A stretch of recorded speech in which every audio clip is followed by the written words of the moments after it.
Brendan O'Carroll was the youngest of 11 children who grew up in poverty, left school at 12 and is now one of the funniest women on television.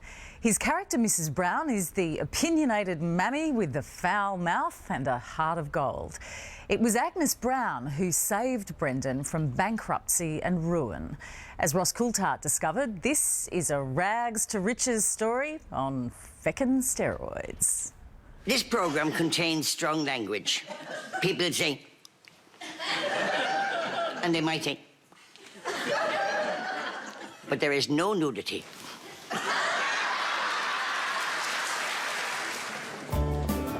Good evening, everybody! Good evening, everybody! Oh, look at you. Hello, son. Hello. Look at you. You look so you're getting big.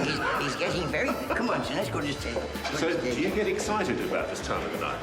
Well, if there's a man like you around, I get excited every night. Every time of the night. No, I do. I love my audience. My people are out there waiting for me. Do you like Agnes Brown? Agnes Brown has fed my children. She's educated my children.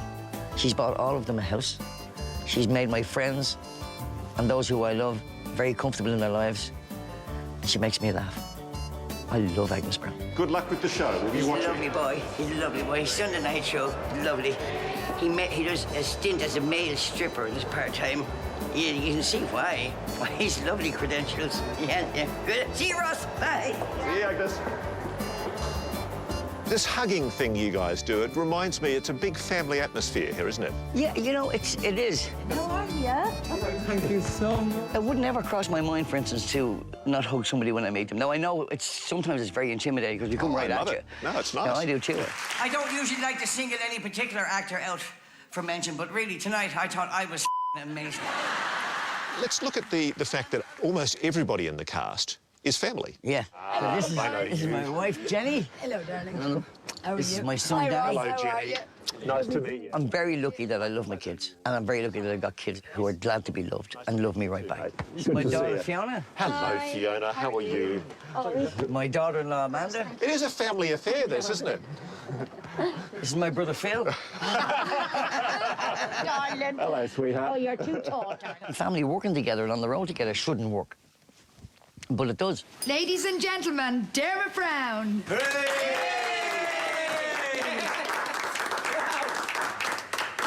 Oh, my God, Dermot. You look amazing. Thanks, Mummy. It only feels like yesterday I was bathing you. It was yesterday.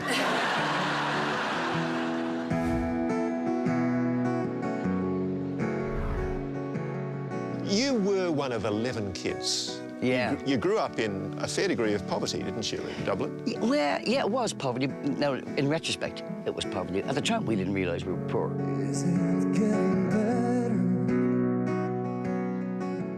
And your mum was raising 11 kids Yes, in a house in this street. yes. 3 bedrooms. And, well, 2 bedrooms and a box. So it's the one with the red door. That's oh, it. okay. There. Does it bring back memories? Yeah. Oh, God, yeah.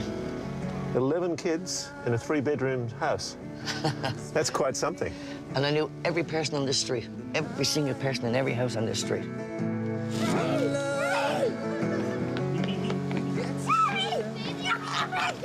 You used comedy as the youngster, didn't you, at a very young age? All I wanted to ever do was impress my mum. That's all I ever wanted to do, was just make my mum proud of me.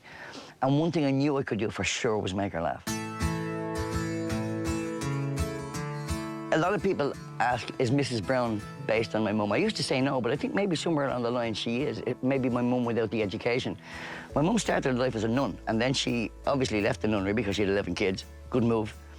And she went on to become the first woman elected to the Irish Parliament. One of the things that she went into Parliament for was to change women's laws. It would be hard to believe now, but in the 50s it was legal to beat your wife in Ireland, provided you didn't use a stick longer than your forearm or thicker than your thumb. And she got that stopped. Well, she got a bigger stick. Yeah, she got us stopped. When Brendan was 9, his dad died of asbestosis. His mum retired from politics to be at home full-time. Later in life, tests revealed Brendan has a genius-level IQ. But he's dyslexic, and at 12, he left school. By 20, Brendan was married to his childhood sweetheart, Doreen. You and Doreen had a son, also called Brendan, and you lost him very early. Yeah. He lived 3 days, but he still lives. He's still living now. You never lose that sense of loss. You never lose that sense of 3 wonderful kids, and you're looking at them, you keep going, I wonder what he would have been like when he was that age. I wonder what he would have been like when he was doing that. To think you're going to go through your life without things happening to you, or things not going according to plan, would be a ridiculous thought. That hasn't happened to anybody. Everybody fails. Everybody makes a mistake. It's the mistakes Brendan has made that have shaped his life. What do you feel when you look at that? I get the shivers. Every Irishman thinks he should own a pub, of course. Honest to God, and not only that, every Irishman thinks that once he owns a pub, his troubles are over. He was 28 when he and a mate became partners in this pub. But his mate skipped town, leaving Brendan owing £96,000. You know, for the first 6 months that this happened, after this, I went looking for him. I would have killed him. I would have been in prison. And now I look back and I go, you know what? Wherever he is, and he's since departed this earth, he changed my life. You could be sitting in this pub right now, Someday, thinking about what might have been. this could be all mine. A dump. Can I have a peep? I haven't seen this place since the day I left it.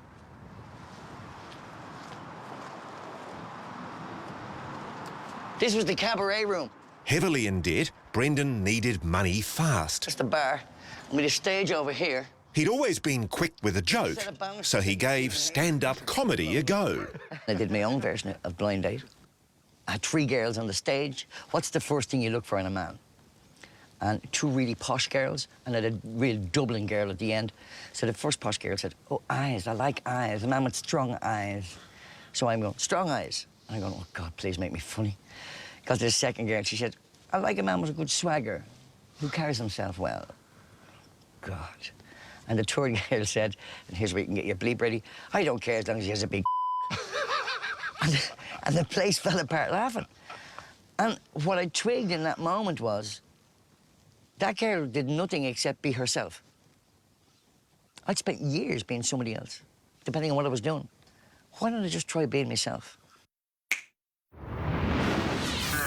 The BBC have given me my own show. The fucking Egypts. Inside the BBC, was there nervousness? Nervousness? Are you kidding me? They were shitting themselves. Hello! You are this tearaway success in comedy. We really don't insist that your family behave the way Mrs. Brown's family does, but we think there's a possibility that they might.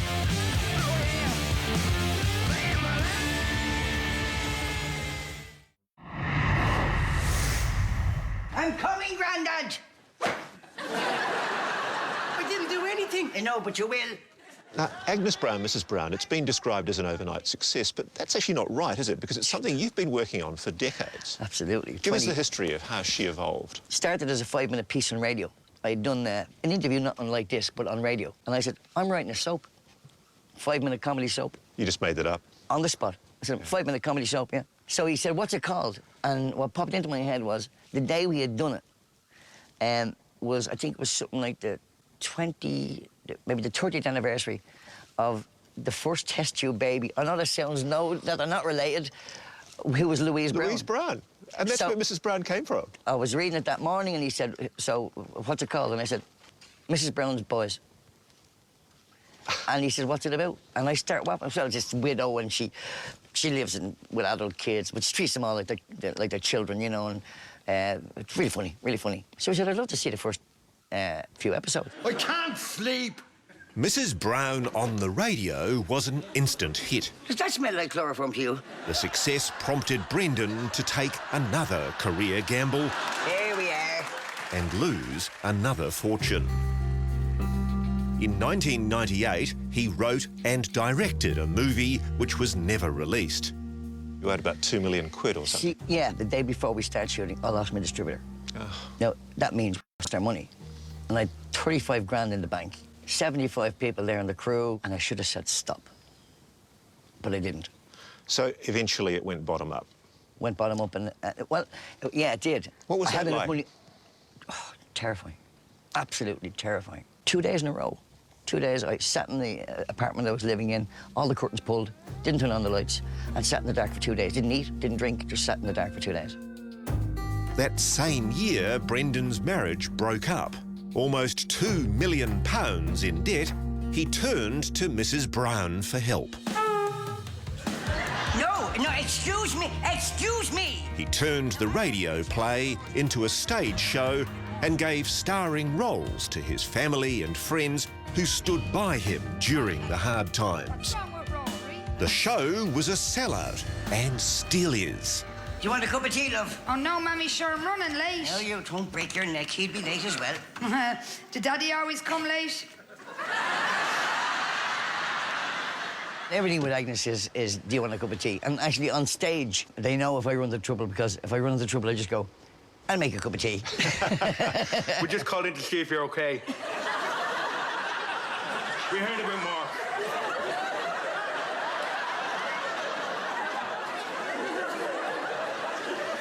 Do you want a cup of tea, son? No, Ma. We just called in to see if you're okay. We heard a bit more. Kathy, for God's sake! Hello! In 2009, Brendan's phone rang. It was the BBC, and they wanted to put Mrs. Brown's boys on the telly. Hello! Welcome to the Brown residence. The BBC have given me my own show. The feckin' Egypts! But inside the BBC, was there nervousness at the profanity and the vulgarity? Nervousness? Are you kidding me? They were shitting themselves. Just sit down for a second. Yeah.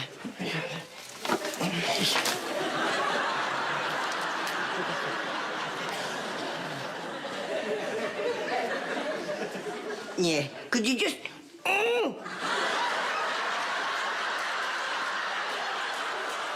The sniffy critics, Yeah. they've given you an absolute mauling. Let me give you some of them. The Independent called it the worst comedy ever made. Ever. What do you say to the people out there who charge that it's just vulgar? Them.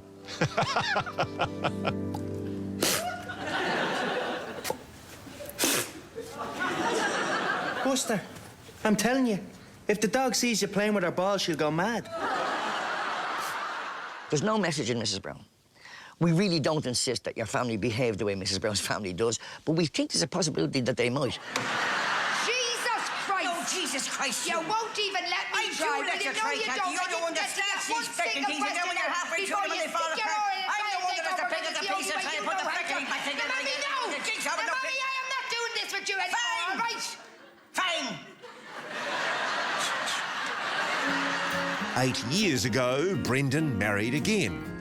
His second wife, Jennifer Gibney, plays Mrs. Brown's daughter. Gets very weird at home. Who's your mammy? Who's your mammy? I absolutely adore my wife, and she absolutely adores me. So every time I step on the stage and I know she's there, I'm trying to impress her.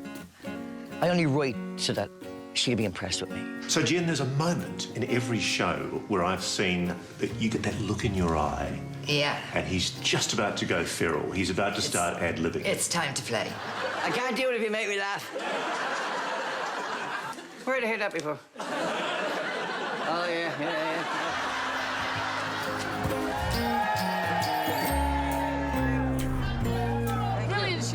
Why do you think people love this show?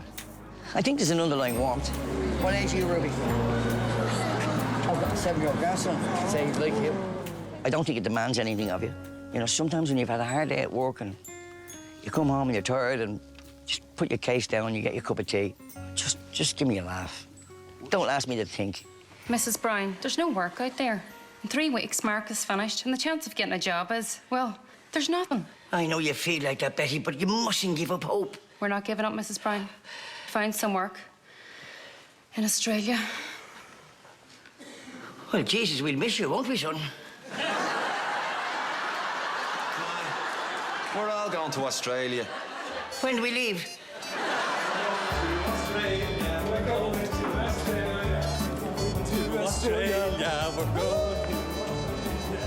So, Brendan, you're coming to Australia, and you're coming in February next year. Yeah. Well, there are a lot of Australians who I'm sure will be, do I say fecking pleased, to see you down The under. new word in Australia. And there's a lot of Australians, I see them on YouTube going, that's nice. That's nice. Thank you so much. It's been a pleasure to meet all of Thanks you. very much. Thank you. Do I get a hug everywhere I go? Yes, on you this do. show? Just 1 second, I got to hug. I'll see you down under. I'm sure that's not sexual. Who can blame him for wanting to hug Ross Coulthart? We all do, whenever we can. The Australian appearance details of Mrs. Brown's Boys stage show are on our website. When we return, more of Sunday Night and then border security.